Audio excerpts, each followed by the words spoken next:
Já foram quase 1000 quilômetros caminhando em rotas de peregrinação pelo Brasil. Mas foi no Espírito Santo, ao lado de 24 buscadores, que percebi que ainda estou dando os primeiros passos para me tornar um verdadeiro peregrino.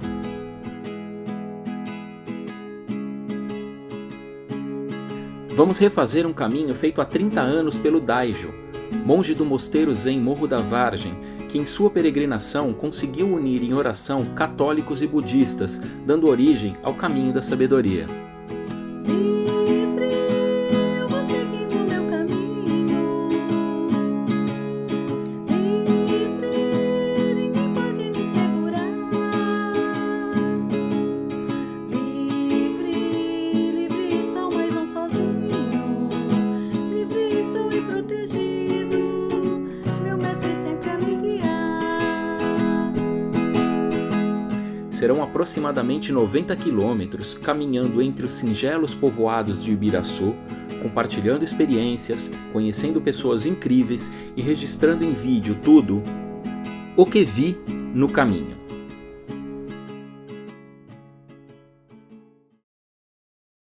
Descobrimos o caminho da sabedoria em 2013, a primeira vez que fizemos, e ficamos encantados.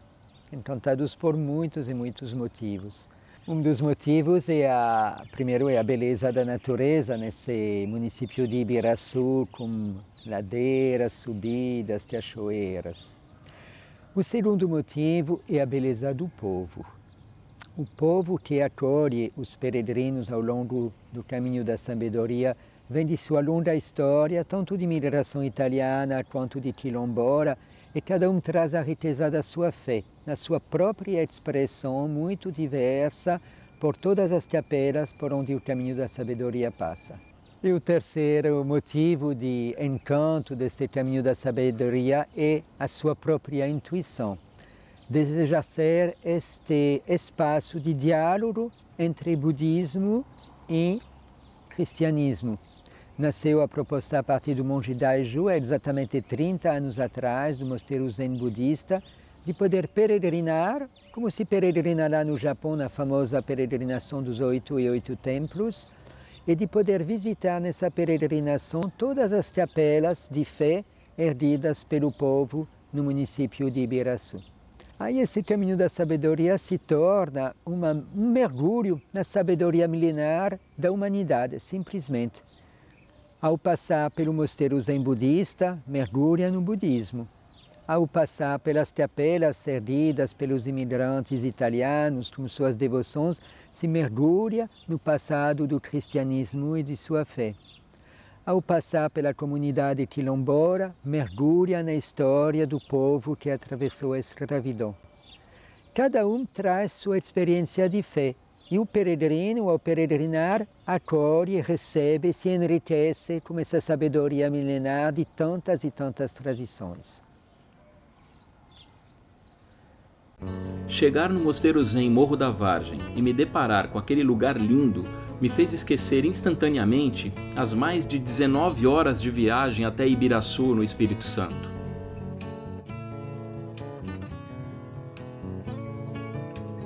Os meus companheiros de caminhada foram chegando aos poucos, e sempre que tinha oportunidade, puxava conversa com um e com o outro para ir fazendo amizade.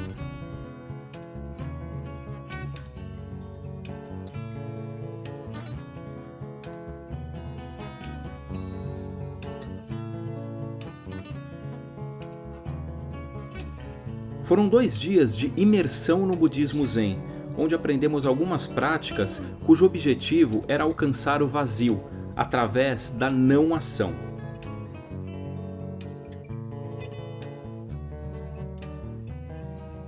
Aprendemos que o caminho que iremos realizar foi feito há 30 anos pelo monge do mosteiro, e o objetivo era criar uma relação de amizade e interação com as comunidades católicas da região ali de Ibiraçu. Nós visitaremos as mesmas comunidades, refazendo os passos do Daijo e fortalecendo a energia dessa rota tão especial.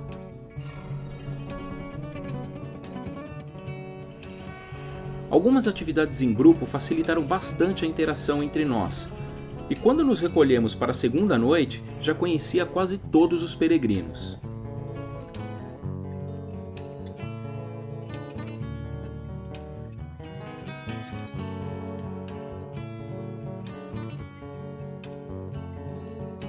A peregrinação já teve início, mas a caminhada mesmo começa só amanhã.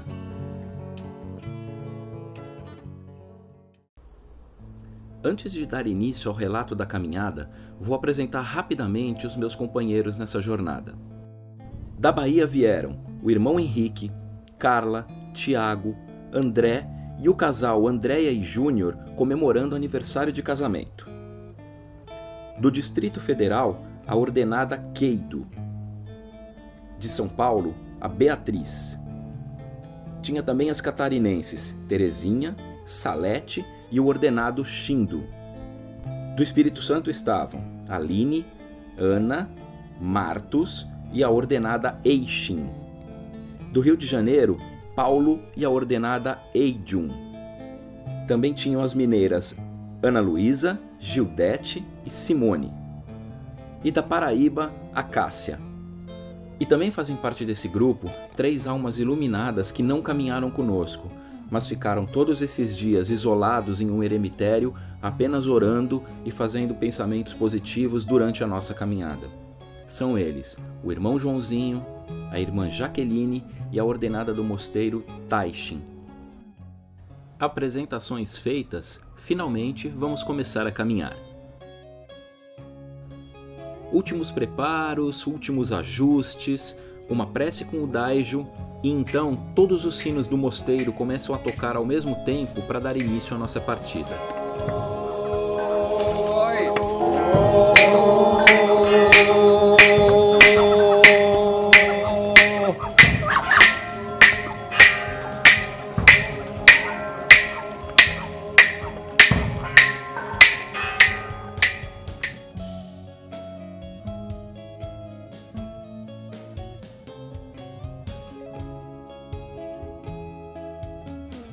Depois de caminhar uns poucos metros, chega a hora de nos despedir dos irmãos que ficarão no eremitério, isolados e orando pela nossa peregrinação.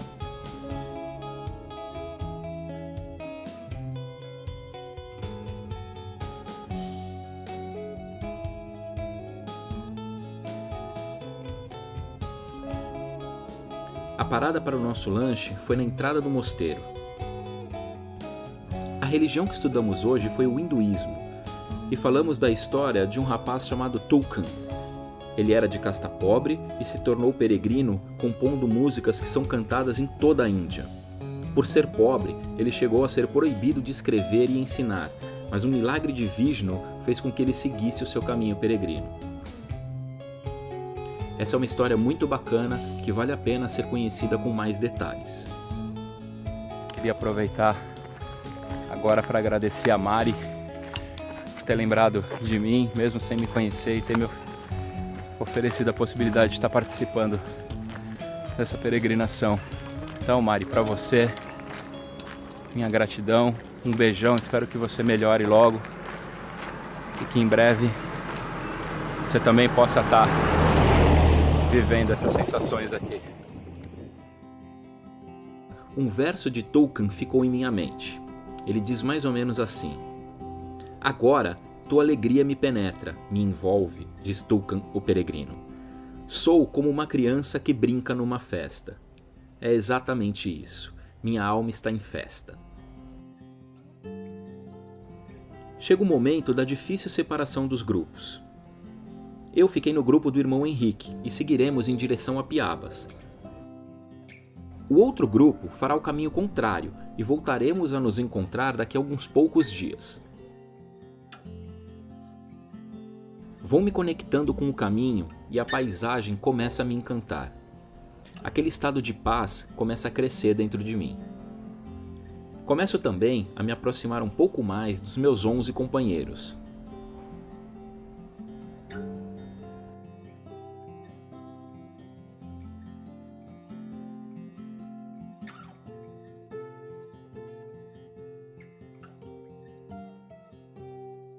Chegamos na comunidade de Piabas no fim da tarde, e logo depois da cachoeira de Piabas fica a casa da primeira família que nos recebeu.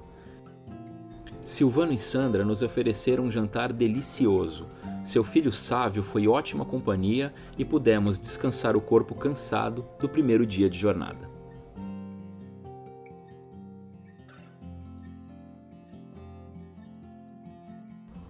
Amanhece o quarto dia.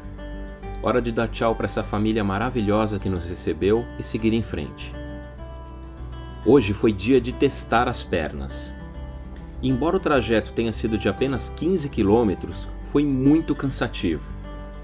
Mas a beleza da paisagem que o caminho nos ofereceu compensou cada gota de suor deixada na estrada. Vai ser um dia de algumas ladeiras. Essa é a primeira delas. Começando agora. Primeira subida. O grupo vai se reencontrar numa casinha que fica no alto dessa ladeira aqui.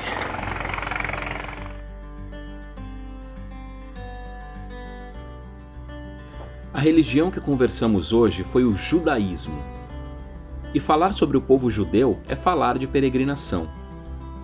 Um povo que até hoje peregrina para relembrar os 40 anos que viveram no deserto. E o irmão Henrique pediu para que pensássemos então na ideia de um Deus peregrino.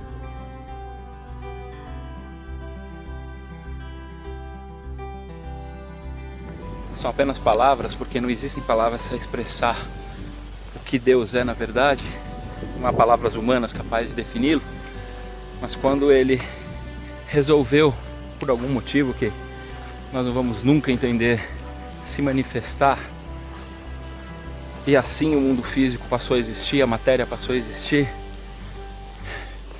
é que começa, na minha humilde, pobre visão, a peregrinação de Deus.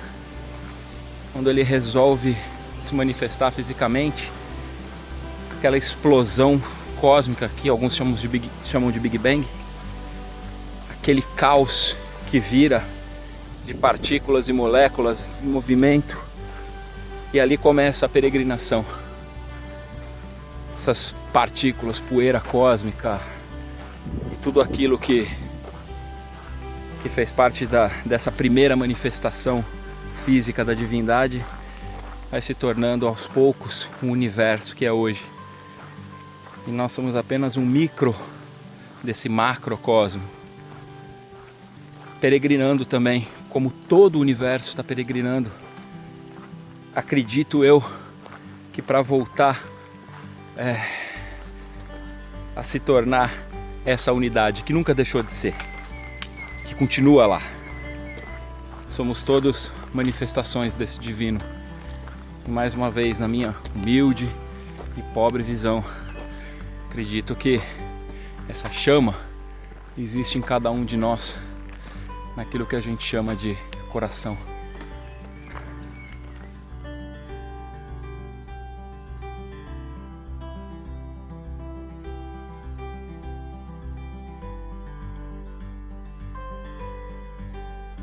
O nosso almoço foram alguns pedaços de bolo e uns pãezinhos que sobraram do café.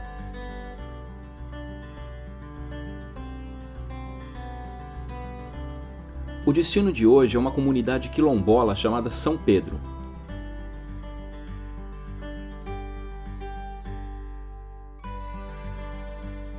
Nós temos uma tendência de buscar Deus fora, né? Aquele Deus que está lá olhando, está lá vigiando, anotando no caderninho o que nós estamos fazendo de errado. Mas na verdade o que nós temos de mais divino está em nós mesmos. Nós temos que buscar Deus dentro. E aí talvez um dia a gente consiga entender o que está fora.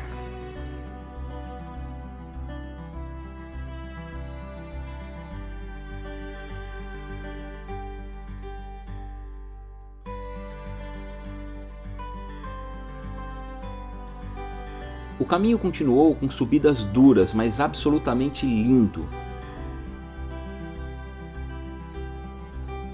E foi encantados com tanta beleza que conhecemos a Dona Helena, a sua irmã Terezinha e a filha Lorena, que abriram as portas de sua casa para nos dar um café com pão caseiro delicioso. Sim, elas receberam 11 desconhecidos em sua casa com uma simpatia tão grande que fez todo o esforço até aqui ter valido a pena. E foi no momento certo, porque a última subida até a comunidade foi dura demais.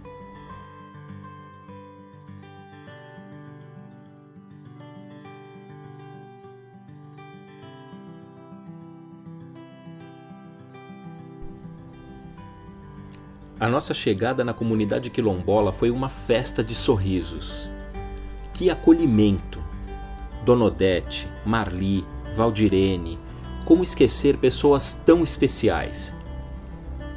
Chegamos cansados já no fim da tarde e a comida deliciosa da Dona Odete deixou todo mundo com um sorriso no rosto. Fomos dormir renovados e agradecidos por poder viver a experiência de conhecer essas pessoas. Amanheceu chovendo e deixamos a comunidade quilombola encantados com tudo que vivemos lá. Antes de pegar a estrada, passamos na igreja da comunidade, onde a Marli nos contou a história da construção dessa igreja, que por si só já daria um documentário. Mais encanto. E durante o caminho, para o lado que a cabeça virasse, era só beleza e tranquilidade.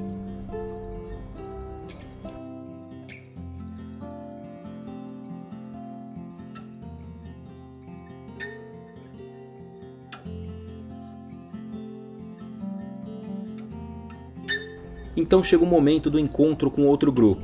Foi uma festa. Muito legal revê-los e ouvir suas experiências, sentir sua alegria.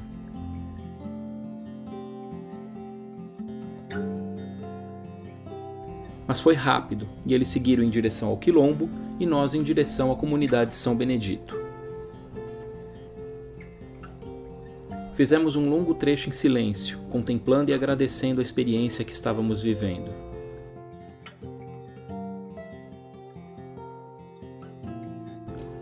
A religião de hoje foi o cristianismo, e o irmão Henrique nos contou histórias lindas de peregrinos e peregrinas cristãs. O lugar onde ouvimos tudo isso foi um córrego ladeado por uma pedra enorme. Um lugar lindo, de paz, onde partilhamos a comida e aproveitamos ao máximo as sensações que ele nos proporcionou.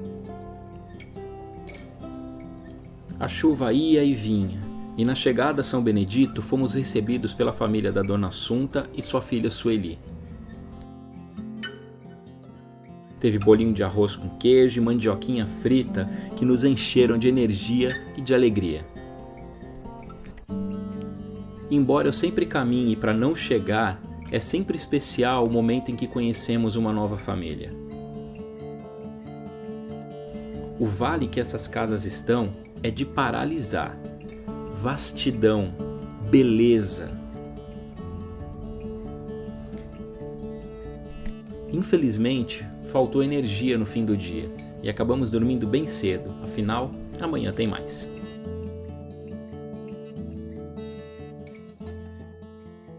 Amanhece o 6º dia, nublado, e logo depois do café, fomos à igreja da comunidade ouvir dos moradores um pouco da história do lugar.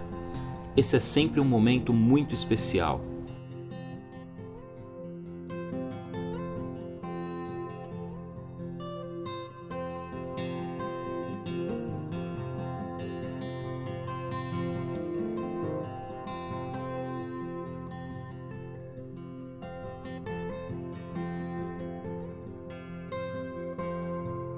Partimos embaixo de chuva por uma trilha de longa subida, que terminava em uma mata de eucaliptos. A neblina e o frio deram um ar todo misterioso ao lugar.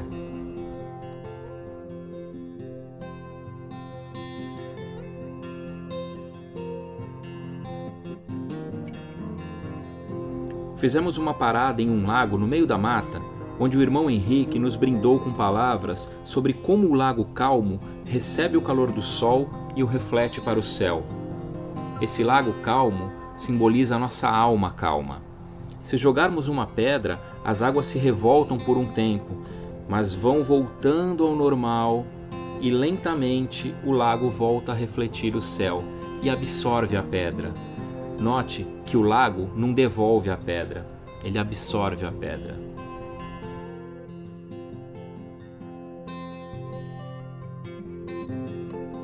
A subida continuou sob chuva até o alto do morro, onde encontramos uma singela capelinha da Sagrada Família.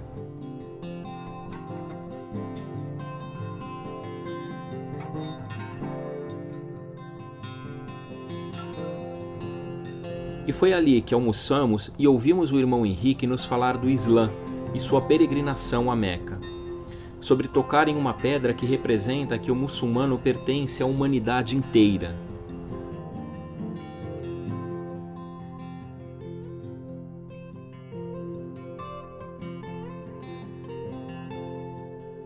E foi pensando nessa sensação de pertencimento que eu sempre sinto em minhas caminhadas que chegamos finalmente na casa de Dona Dora e do Sr. Ângelo, outro casal maravilhoso que o Caminho da Sabedoria nos presenteou.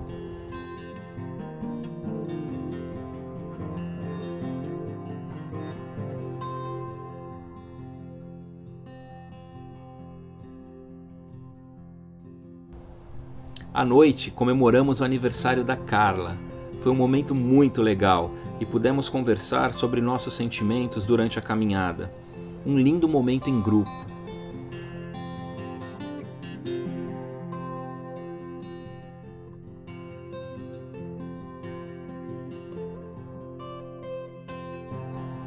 Fomos dormir ainda mais fortalecidos em nossa firmeza.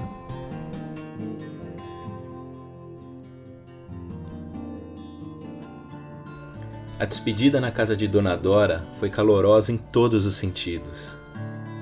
Mas o caminho, esse aí não estava nem um pouco receptivo. A lama tomou conta da estrada e dificultou bastante os primeiros quilômetros da caminhada. Paramos na igreja da comunidade, que infelizmente estava fechada, então fizemos uma rápida oração e seguimos em frente. O tempo melhorou. A lama secou um pouco e a paisagem voltou a ficar deslumbrante. Imensos vales com lindas montanhas ao fundo, me trazendo aquela já conhecida sensação de paz e alegria.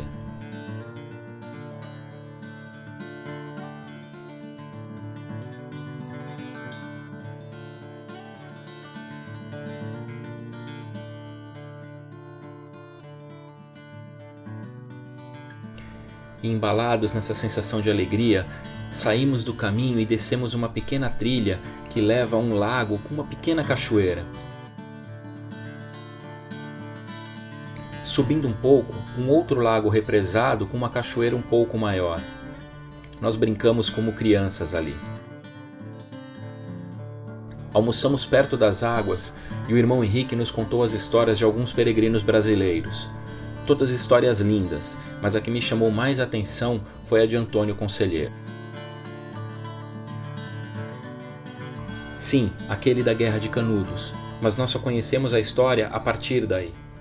Ele peregrinou por mais de 20 anos ajudando a população sofrida do Nordeste até chegar nesse episódio. E isso é simplesmente ocultado dos estudantes. A chegada na BR-101 era o sinal de que o Caminho da Sabedoria estava chegando ao fim.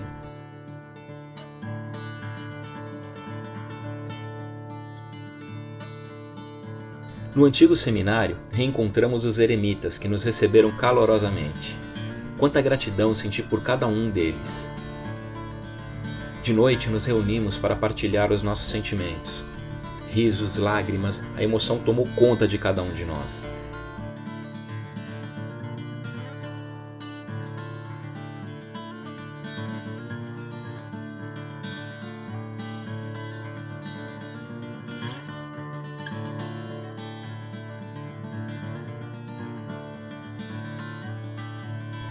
No dia seguinte, o nosso último momento juntos. Uma missa no Santuário da Nossa Senhora da Saúde, onde pudemos nos despedir e registrar as últimas lembranças com as pessoas que fizeram parte dessa história.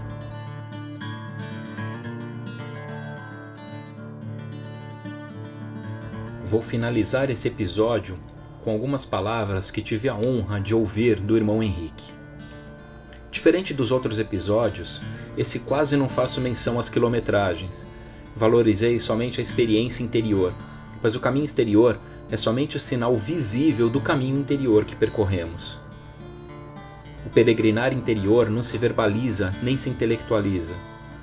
É muito próximo da experiência que vivemos fazendo o zazen, buscando o vazio. A austeridade do caminho mantém a mente no presente e auxilia no esvaziamento interior. Caminhar para esvaziar a mente. Caminhar para espiritualizar o caminho. Entender que a vida não é uma linha reta entre nascimento e morte. Entender que a linha reta fomos nós que inventamos, não é natural. E entender finalmente que a vida é feita de curvas, idas e voltas.